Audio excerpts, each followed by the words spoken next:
On this episode, we're talking to Kip Burr, the owner of Southwest Market Cuisine, located right here on the hill.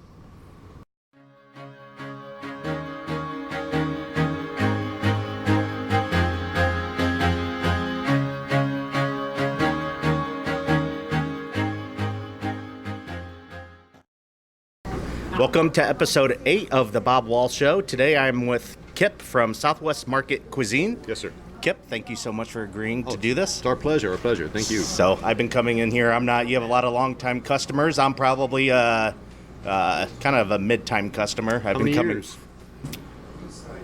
Maybe 3 or 4. 3 or 4, yes. Possibly 5. That puts you in the beginning category, yes. So. This is our 49th year in business this year. Oh, wow. Yes, okay. My father he went in partnership in 67 and bought it outright in 68. Okay. So we've had it for that many years. Some things we still do. When we bought the business in 67, we bought the recipe for hot salami.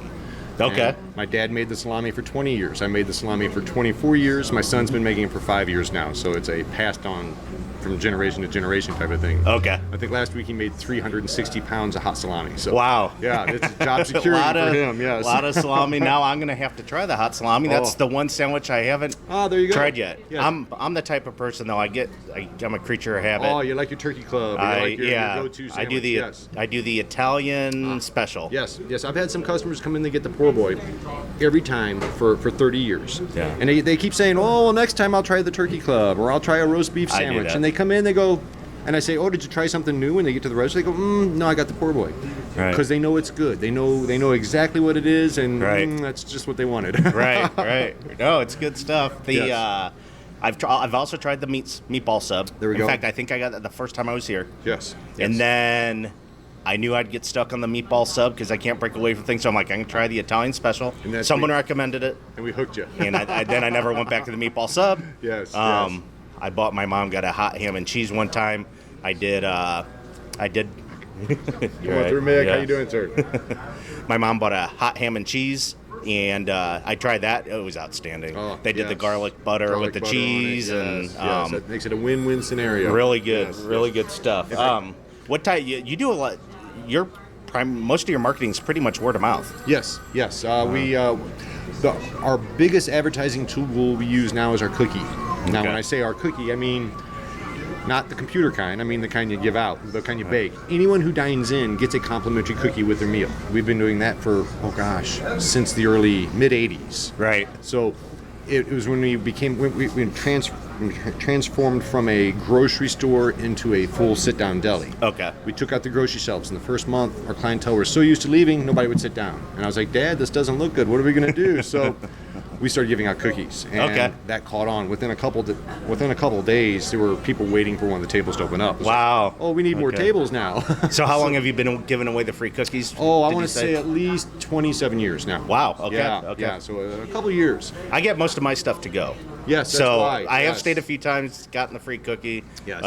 But I usually like to grab it and then have something to eat at the office. A good thing about your sandwiches is you can buy them on the way out the door. You close a little earlier. Yes, if I'm getting a late start, I'll come in at 10. Yes, you can call it now and later lunch. Yeah, eat some now, eat some later. Yes. And we try to tell people, new customers, we try to tell them as they're coming in the door, most of us guys eat 3.5-inch sandwiches, just as a heads up. Because if they're going to get a 6-inch, they're going to be full. If they're going to get a 9-inch, they're going to have 2 days worth of food. It's impossible to try to eat one of those sometimes. No, it is. The quote-unquote 3.5-inch sandwiches are smallest.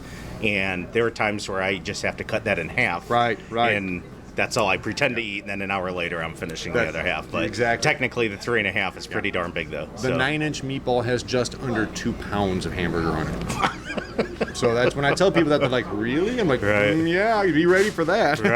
Right. As far as the quality, of the sandwiches, one thing that stands out, in my opinion, and I've heard this from other people, the freshness of the ingredients. Right. How do you maintain such a high level of... It's hard work, dedication from more than one individual. It's a team effort here when everybody's involved. But we get the bread in daily. Mm-hmm. Most of the produce comes in every morning. The meats are usually bought the day before, sliced the day of. All these things are done in-house. And we don't have other people do that. So that alone is a real benefactor for us. We just keep it fresh, and that helps the best. Yes, that's my timer. Thank you, No, Ethan. that's all right. Appreciate it. He's going to cut it up so it didn't cut right in front, my friend. All right, we're good. good. You're good. fine. He knows what he's doing. Thank you, sir. That's the cookie timer. Okay. As we speak, cookies are going off. Okay. My motto is, when in doubt, cook more cookies. It's a win-win scenario. That's Thank you, sir. That's how it's done at our house, and that's how I was raised too. Always And make sure you have plenty.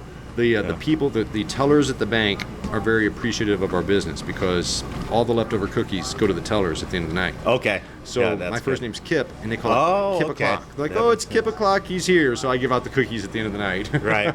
As far as going back to the freshness of sandwiches, you Sure. explained you do all that.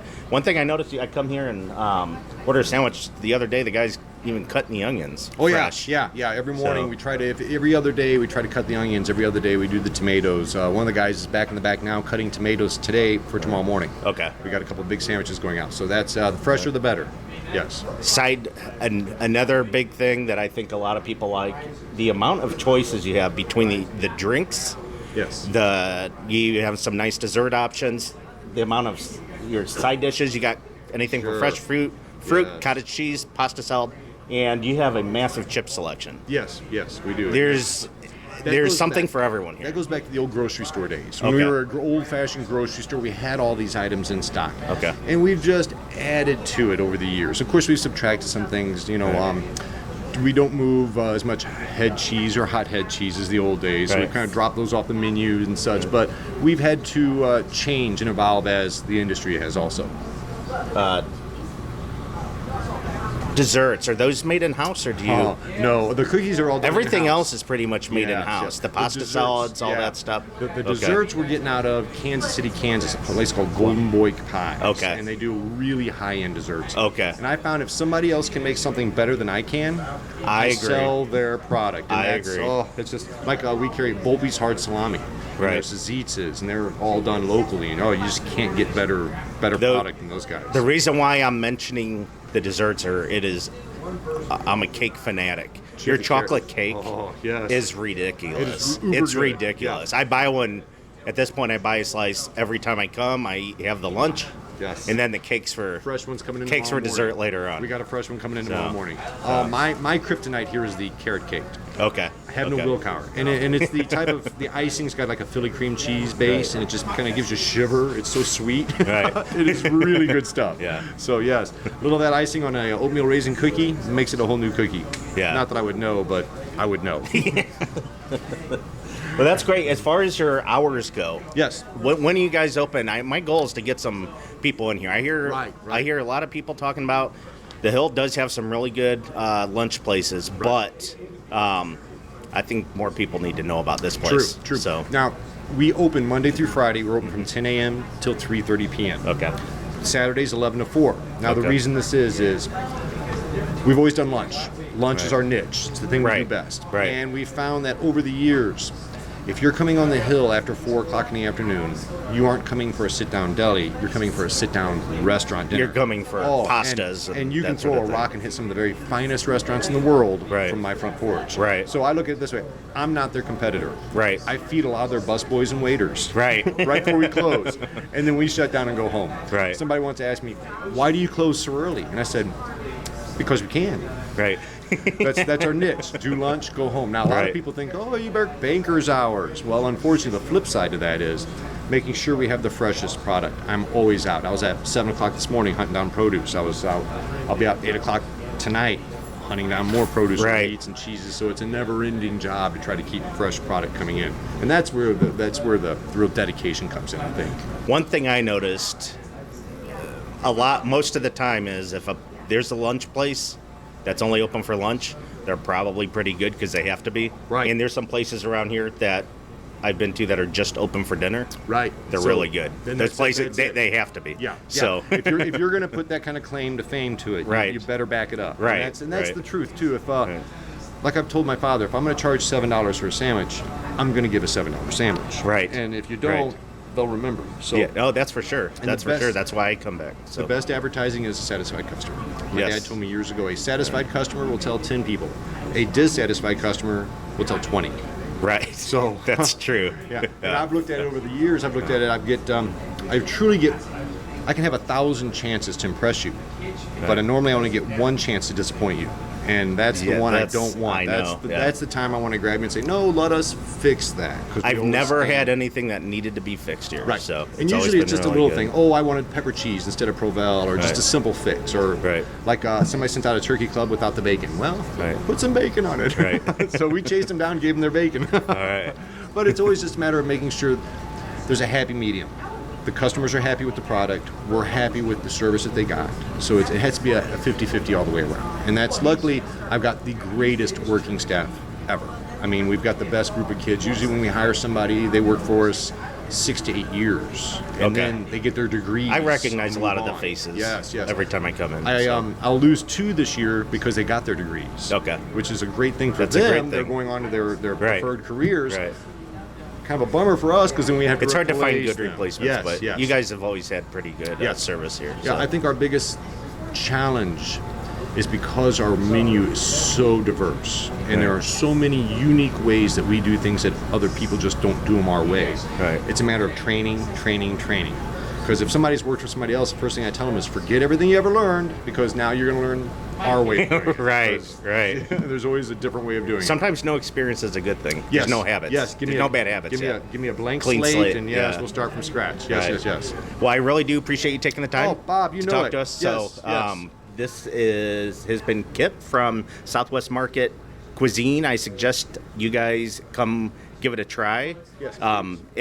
If there's this is one of my favorite places. What I'd like to know from you guys is, what are your favorite places, and not just sandwich related? Maybe it's a donut place, maybe it's a coffee place. Yes. Answer in the comments section. Put your favorite places in the comments section below. I'd really be interested to know. And Kip, thanks again. Thank you, Bob. We appreciate it. Thank you, sir. Thank you. And that concludes episode 8 of the Bob Wall Show. I will see you guys next week.